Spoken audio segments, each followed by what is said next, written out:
Píldoras formativas del Club de Crecimiento Comercial, con la colaboración de los fabricantes más relevantes del sector, para ser un auténtico pro.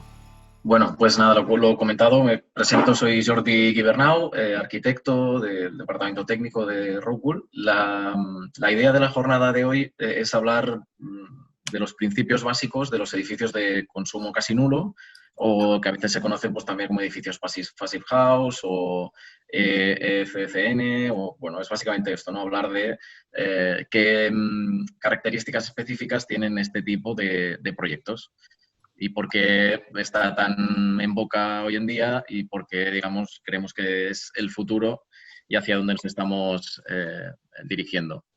Eso es un poco el programa de lo que veremos durante esta jornada. Lo comentado, si en algún momento tenéis alguna duda, queréis preguntar algo, podéis interrumpir cuando queráis o si preferís esperar al final, ya vosotros mismos. ¿De acuerdo?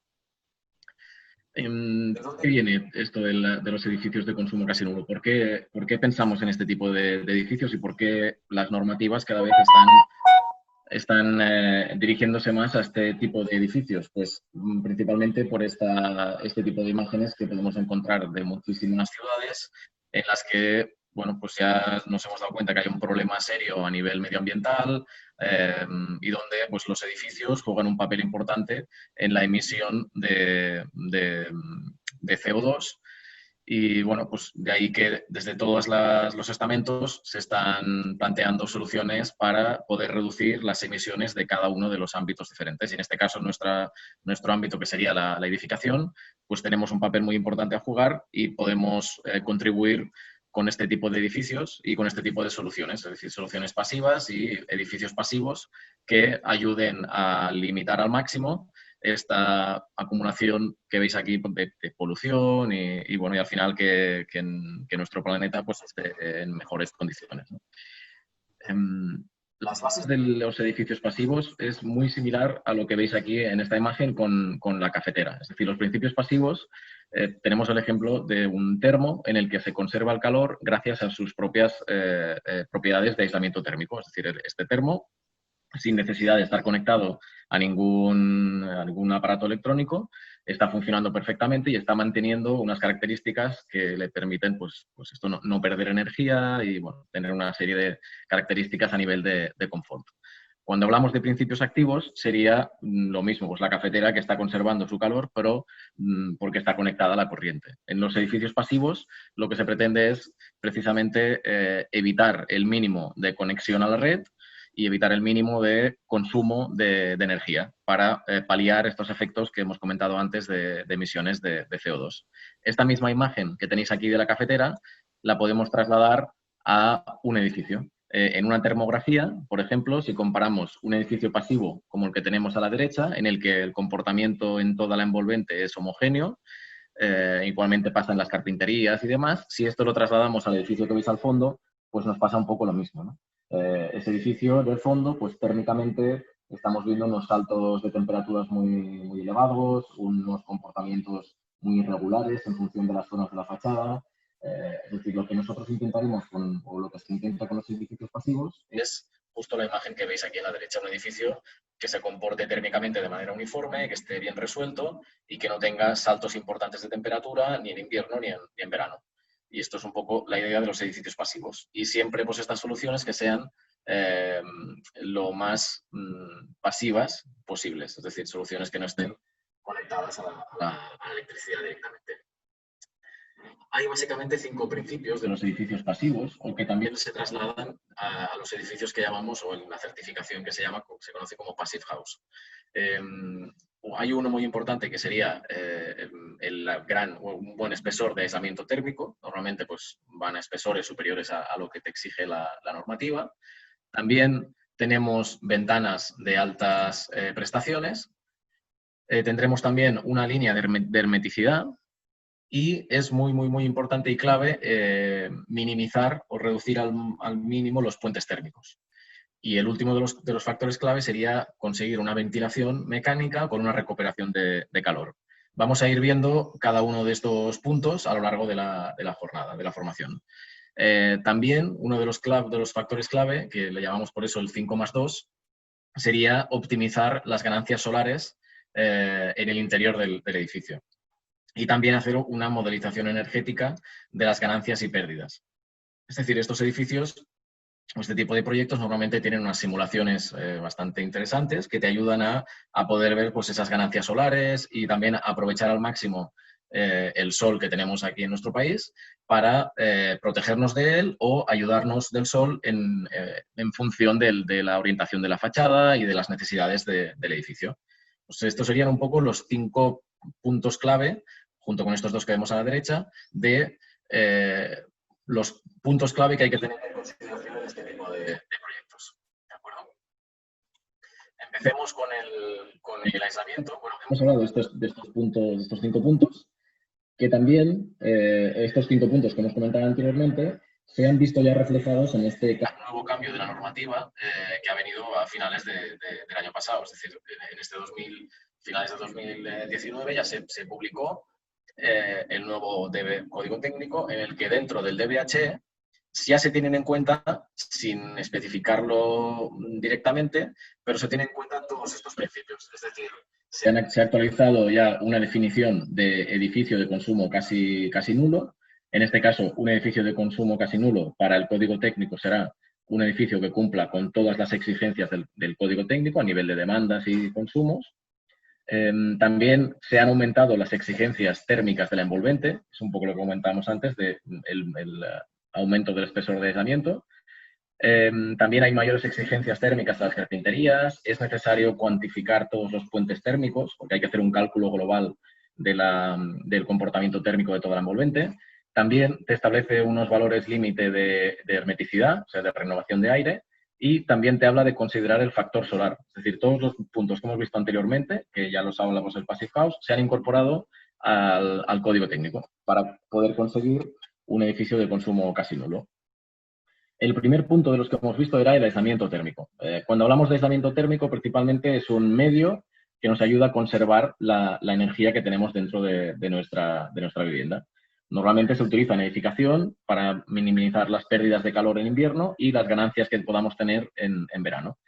Es muy importante diferenciar estos 2 aspectos, porque a veces aquí en España pues tenemos la suerte que tenemos mucho sol, hay muchas zonas de España donde hay muchísima radiación solar y esto es muy bueno, nos va muy bien, pero también es necesario protegerse de este sol. A veces comentan, dicen, bueno, es que este tipo de soluciones solo sirve para climas fríos, para zonas cálidas no vale. Pues no. Hablamos, por ejemplo, de proyectos ejecutados en Mallorca, donde se puede ejecutar con este tipo de soluciones y mejora muchísimo la eficiencia del edificio. Por lo tanto, por el hecho de tener unas temperaturas más cálidas, no estamos exentos de cumplir con este tipo de construcción. También el aislamiento térmico es la primera y la más económica y la más efectiva medida para el ahorro energético. Tenéis el ejemplo de los iglús, que se suelen construir pues, principalmente con los material que tenemos cercano, sin ningún tipo de conexión eléctrica, para intentar poder garantizar unas condiciones mínimas para vivir en el interior, ¿no? Siempre con una buena orientación, evitando que le entre el viento. Es decir, el iglú podría ser un ejemplo muy primitivo de un edificio pasivo, ¿no? Es decir, es algo así a modo de ejemplo. Es importante, a ver si me deja, perfecto. Normalmente en los edificios hay una parte importante de energía que si no tenemos bien resuelta la envolvente, la vamos a perder. Por la cubierta es donde hay más pérdidas, un 30% aproximadamente. En los muros, en las renovaciones de aire que nosotros no vemos, pero que el aire constantemente está renovando a través de las rendijas que pueda haber entre las ventanas, a través de la puerta de acceso. Todos los elementos que no estén bien sellados van a producir pues, unas pérdidas. También a través de las ventanas, los suelos y también los puentes térmicos que podamos tener dentro de nuestra vivienda. A modo de ejemplo, no os explicaré todas estas tablas, pero si vamos a la imagen de abajo a la derecha, tenemos una evolución de las exigencias del código técnico. Aquí nos habla de la transmitancia. La transmitancia principalmente te analiza todo el comportamiento térmico de la fachada y en este caso vemos que en una zona climática E, por ejemplo, que podría ser Burgos, León, Soria o Ávila, la exigencia de transmitancia ha pasado en los últimos años de 0,74, que eran aproximadamente unos 40 milímetros de aislamiento, a 0,55 que podíamos tener en 2013 y ya hablaríamos de 60 milímetros de aislamiento y actualmente con esta nueva publicación del DBHE te habla de una recomendación de 0,23, o sea que estamos en ya 130 milímetros de aislamiento. Es decir, en poquitos años hemos pasado de 40 milímetros a 130, que es lo que te está exigiendo, ¿de acuerdo? O sea que para que tengáis una idea de cómo repercute estos cambios normativos y lo que ya te está exigiendo el código técnico. Para calcular la transmitancia, lo que se hace es sumar cada una de las capas de la solución constructiva. Es decir, aquí ponemos el ejemplo de una fachada en Zaragoza con un ladrillo, una fachada ventilada con un aislamiento de 90 milímetros por el exterior y 40 por el interior, con acabado interior con una placa de yeso. Y de aquí, por ejemplo, pues se puede calcular este valor de transmitancia térmica sumando y con programas sencillos como este que veis aquí del Windows, en el que ya te aporta pues todo el valor de transmitancia, en este caso una transmitancia de 0,2. Esto normalmente se calcula con toda la solución constructiva, es decir, teniendo en cuenta el ladrillo, teniendo en cuenta todos los elementos de la fachada. A ver si me deja. Vale. El principio básico para ejecutar el aislamiento térmico en los edificios pasivos es seguir la regla del lápiz, que se llama. Es decir, poder trazar una línea continua de aislamiento en todo el perímetro del edificio. Ninguna parte del edificio debería quedar sin tratar, porque eso se convertiría en un puente térmico. De ahí que sea muy importante resolver muy bien todos los detalles. Aquí tenéis, por ejemplo, una imagen de una fachada ventilada en la que ya estamos viendo pues, que los espesores de aislamiento son bastante potentes. Este es un edificio que se certificó como edificio pasivo. Veis aquí, pues, no sé si el aislamiento de la fachada debían ser de 10, 12 centímetros, pero veis que nos vamos ya a espesores importantes. Es clave diseñar correctamente los puentes, cualquier unión, y para evitar al máximo los puentes térmicos. Una parte importante de los edificios pasivos es también la hermeticidad. En este caso, también debemos respetar una línea continua. Se debería poder dibujar dentro del edificio una línea continua que permitiera una línea continua de hermeticidad. También se llama la regla del lápiz, en el que esta línea discontinua roja pues sería nuestra línea de hermeticidad. Tenemos abajo a la derecha un ejemplo de un edificio en el que se ha hecho un cálculo de la demanda energética, un edificio con la misma solución constructiva, pero con unas renovaciones de aire, en el caso del edificio bien hermético, de 0,4, y en edificio ya con no muy buen comportamiento a nivel de hermeticidad, con una renovación de aire de 2,6.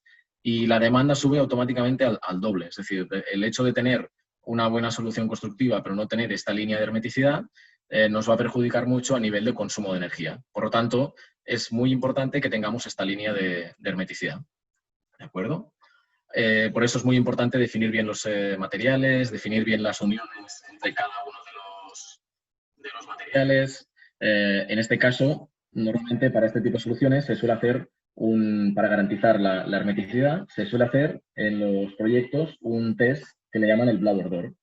En este caso lo que se hace es, normalmente, antes de colocar todos los cerramientos y cuando ya tenemos el aislamiento visto, se ajusta y podemos hacer como una sobrepresión dentro de la sala y ver dónde tenemos pérdidas o si realmente las soluciones de hermeticidad que hemos instalado funcionan correctamente o no. Este ensayo, pues es eso, suele tener aproximadamente, no sé, es un coste de unos 600 euros, una cosa así aproximadamente, para un edificio normal de entre 150 y 200 metros cuadrados.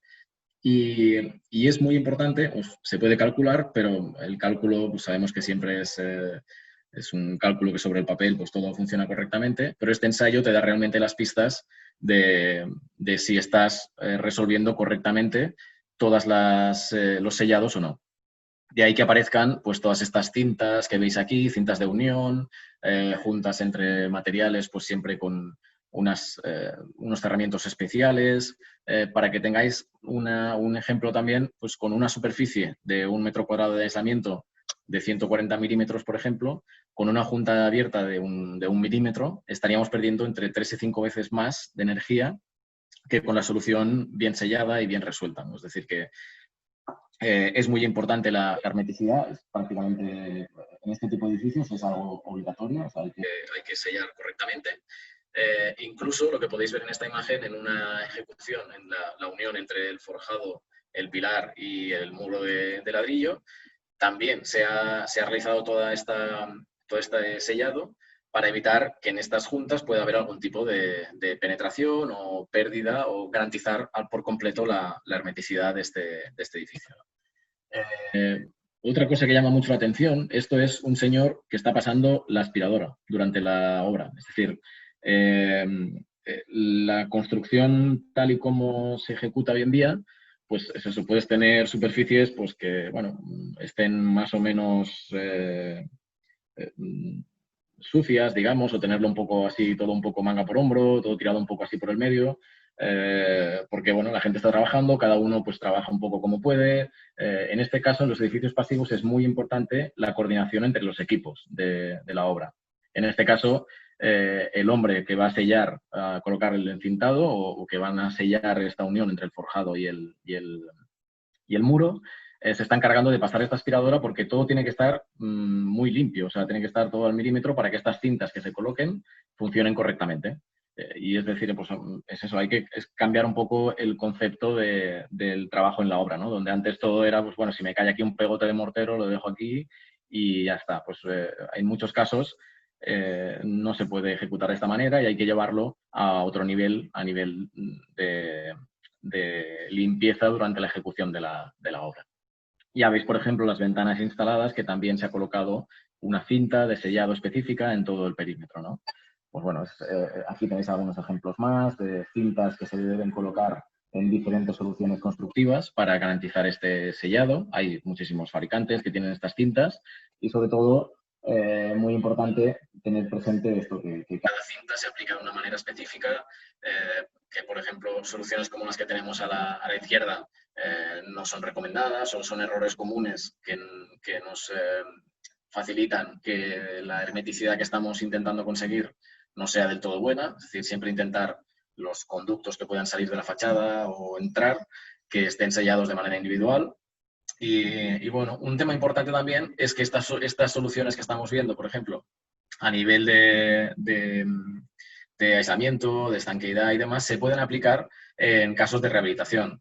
Aquí tenemos un ejemplo en Frankfurt, donde se ha hecho un análisis mediante termografía de antes y después de la reforma del edificio y se puede aplicar este tipo de soluciones en una reforma sin ningún tipo de problema. ¿Veis el cambio de la imagen que tenemos arriba, con un edificio pues, que tiene unos comportamientos térmicos, unos saltos térmicos muy importantes y, bueno, y veis cómo cambia una vez pues, colocada toda esa línea de ese aislamiento por el exterior y en este caso el cambio de todas las ventanas con su sellado y todo lo que requiere este tipo de edificios pasivos, ¿no?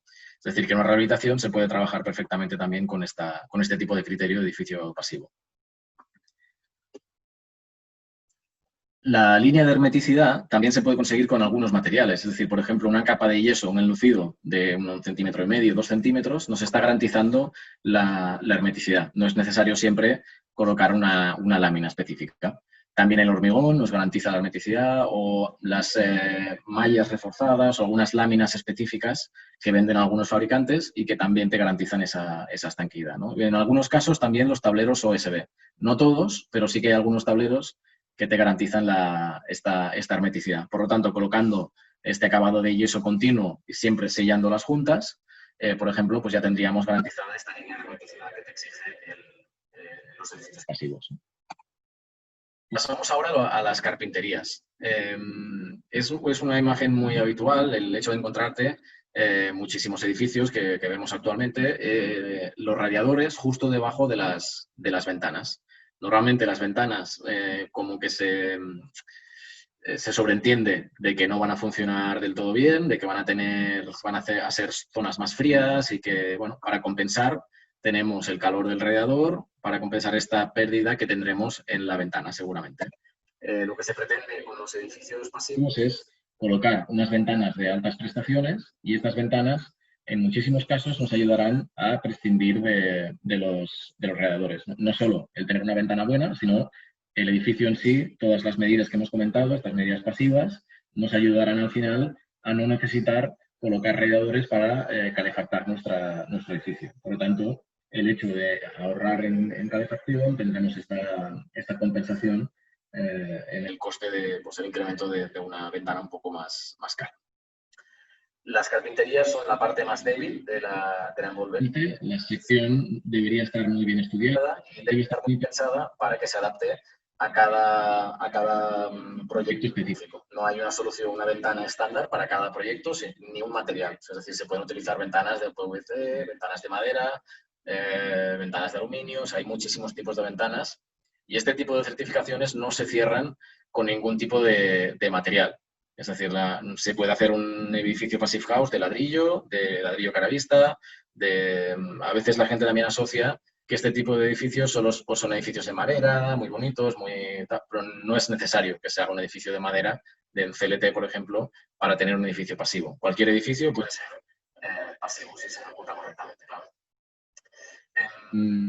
Muy importante también la línea de hermeticidad en las uniones entre las carpinterías y los cerramientos. Aquí veis, por ejemplo, pues las cintas de sellado, láminas exteriores, láminas interiores, cintas expansivas de neopreno. Es decir, hay una serie de componentes que es necesario tenerlos presentes. Esto es la imagen muy similar a la que veíamos antes, que os enseñaba. Y aquí veis todas las ventanas como antes de colocar la capa de yeso, ya se ha colocado las cintas en todo el perímetro, tanto por la parte de abajo, la unión vertical con el pilar, los perímetros de toda la ventana, incluso si veis en bajo forjado, en las uniones de los encofrados, incluso esas uniones, se ha colocado una cintita que debe ser pues, de 4 por 4 centímetros para tapar cada una de las uniones que hay con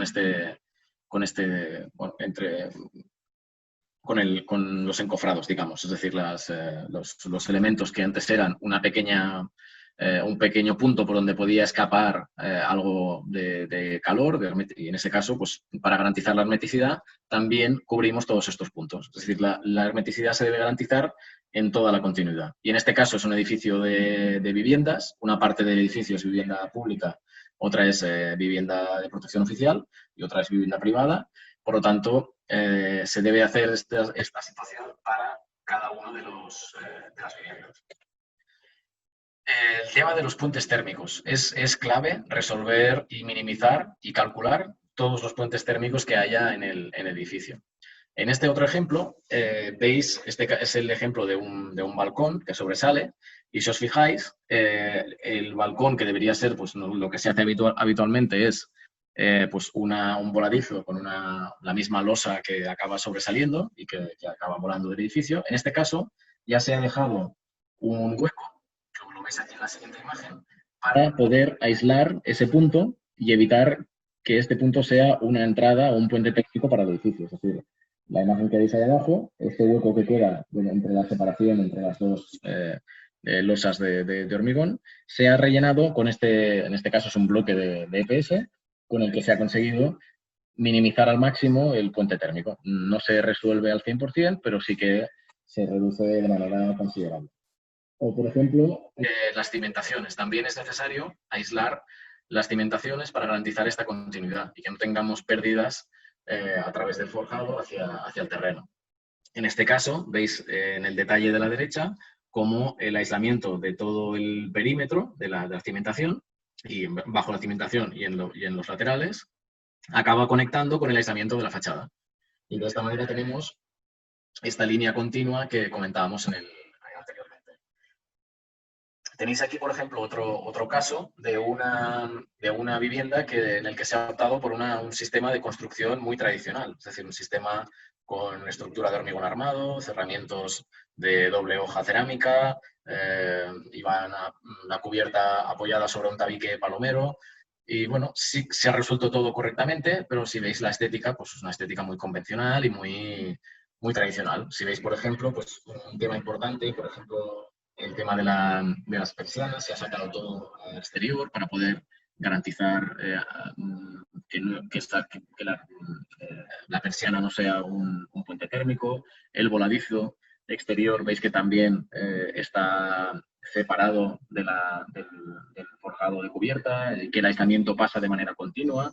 Es decir, es un sistema de construir muy tradicional, pero sí que es verdad que se han tenido en cuenta pues esto es colocar mayores pesos de aislamiento, minimizar puntos térmicos, unas carpinterías con buenas prestaciones. Es decir, todos estos puntos son los que se deben considerar de manera muy, muy importante para resolver correctamente este tipo de edificios. Otro tema clave es la ventilación mecánica con recuperación de calor. Este tipo de aparatos es un aparato que lo que hace es, básicamente, junto con la ventilación natural, es uno de los puntos clave. Básicamente lo que hace es extrae aire viciado del interior y lo sustituye por aire limpio del exterior. En este caso se cruzan en el interior de esta maquinaria. También pasa por unos filtros especiales, con lo que un punto clave es que el aire que nos entra dentro es un aire filtrado, un aire limpio, sin bacterias, sin ningún tipo de elemento perjudicial para nuestra salud. Es decir, toda la polución que podemos tener en el exterior nos la va a filtrar. Y aparte también el aire que impulsa en el interior se suele impulsar a una temperatura muy próxima a la temperatura interior de confort. Es decir, te permite el ahorro energético tanto en verano como en invierno. Este aparato te regula un poco la temperatura. Lo que hace es, bueno, también la humedad y la calidad del aire interior. Lo que hace normalmente es que extrae de las zonas húmedas y impulsa en las zonas donde hacemos la vida diaria. Es decir, pues en este caso está extrayendo de los baños, de las cocinas, de los cuartos de lavadoras y demás, y impulsa el aire en las zonas donde hay habitaciones y zonas de vida diaria, digamos, y que donde no hay humedad. Y este aire está constantemente en circulación y se va renovando constantemente y está pues permitiendo que la calidad del aire dentro de nuestras viviendas sea una calidad del aire muy potente. Y al final lo que se consigue con todas estas metodologías es un edificio donde lo que estamos potenciando es el confort de los usuarios. Este caso de aquí que veis en la imagen es un edificio en Bilbao que se llama el Bolueta, en el que una parte del edificio son viviendas de protección oficial, otra parte del edificio es vivienda pública y otra es vivienda privada que se vende pues, a usuarios y demás, ¿no? Es decir, se ha conseguido hacer con este tipo de certificaciones edificios de vivienda de protección oficial. Es decir, ya no es el primero, hay otros casos ya en Madrid, en otras ciudades donde se está haciendo sin ningún tipo de problema. Es decir, es un sistema que básicamente lo que prima es tener un consumo muy bajo y mejorar de manera muy potente la calidad de vida del usuario. Es decir, el confort que pueda tener dentro de su vivienda. Reduciendo siempre el consumo de energía. También existe la posibilidad de utilizar energías renovables dentro de este tipo de edificios pasivos. No hay ningún tipo de problemas, son compatibles. Estos edificios tienen un menor impacto ambiental y la vida útil de nuestro edificio, pues durante el consumo que tendrá durante su vida útil será muy reducido comparado con un edificio convencional. Se han hecho ejemplos o casos de comparativas de consumos o incluso de edificios que se han rehabilitado con este tipo de criterios, donde la reducción del consumo puede estar entre el 80 y el 90% de lo que había anteriormente. O sea que es una reducción muy importante si se hacen las cosas bien. Cuando hablamos del incremento del coste o qué coste puede tener este tipo de soluciones dentro del edificio, si nos vamos al caso, por ejemplo, que os he explicado antes de la imagen de la derecha, este edificio no estaba planeado para que fuera un edificio pasivo, estaba planificado para que fuera un edificio que cumpliera con el código técnico. El incremento estuvo alrededor del 3% del coste, es decir, mejorar la calidad de los usuarios, colocar todos estos sellados y bueno, al final se obtuvo en este caso la certificación Passive House, supuso un incremento de un 3% del coste del edificio, por lo tanto tampoco era muy exagerado. También incrementa el valor de la propiedad. Básicamente el edificio también se va a conservar mejor, no va a sufrir tantos cambios térmicos. Vamos a repercutir de manera muy importante en el confort y en la salud de los ocupantes, porque estamos trabajando en ella con soluciones, lo que decíamos, pues una calidad del aire interior y al final lo que mejoramos y lo que vamos a valorar más es el confort de los usuarios, ¿no? Y también que es algo que no es entendemos que no es algo de lujo, es decir, se puede aplicar ya en edificios de viviendas de protección oficial y es algo que están exigiendo las normativas, ya se está exigiendo en las nuevas normativas, en el DBHE. No te están exigiendo que llegues a unos criterios del Passive House, digamos que el Passive House es una certificación que está un poquito por encima de las exigencias actuales del código técnico, pero sí que el código técnico ya te está hablando de que tenemos que construir con mayores espesores de aislamiento, con estanqueidad, teniendo en cuenta la radiación solar. Hay muchísimos aspectos de los que hemos comentado que ya se están incluyendo dentro del código técnico y que los edificios que se empiecen a construir ahora deberán cumplir con esas exigencias. Y lo que vemos también es que cada vez, como hemos visto también la evolución de las exigencias, de cara a los próximos años, es muy probable que lleguemos a exigencias mucho más exigentes. Es decir, ahora estamos en 2020, hemos tenido estos nuevos cambios del código técnico, hemos tenido una primera definición de edificio de consumo casi nulo. Se espera que en algunos años, como ya ocurre, por ejemplo, en otras zonas, pues a lo mejor se empieza a establecer el Passive House como un criterio obligatorio de diseño. Hay algunas ciudades, en Frankfurt, por ejemplo, creo que ya se obliga a que los edificios de nueva construcción o los edificios públicos cumplan con los criterios del Passive House, ¿no? Y incluso en 2050, pues no sabemos lo que pasará, pero la expectativa es que estos cambios normativos vayan en aumento. Lo que sí que se ha comentado cuando se ha publicado este nuevo código técnico es que estas nuevas medidas no van a cambiar hasta 2050. Es decir, vamos a tener estas medidas que han empezado a entrar ahora a nivel de transmitancias, de renovaciones de aire y demás. Puede ser que sean, yo creo que van a ser así, que van a ser más exigentes con el paso de los años, pero que no van a cambiar. Es decir, estas exigencias se van a mantener mínimo 30 años.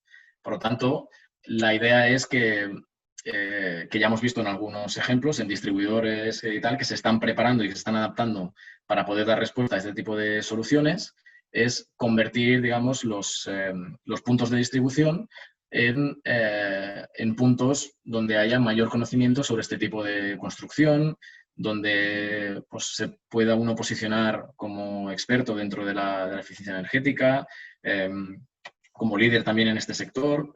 También es importante que sirva como punto de encuentro. Nosotros, por ejemplo, ya conocemos a distribuidores que han hecho zonas pues, de formación en la que ya pues, con maquetas construidas con las que ya pues, el usuario puede ir ahí a verlas, a tocar estas cintas, a ver las ventanas como son. Es decir, pues no sé, creemos que es el futuro y creemos que es hacia donde se debería dirigir el sector de la distribución.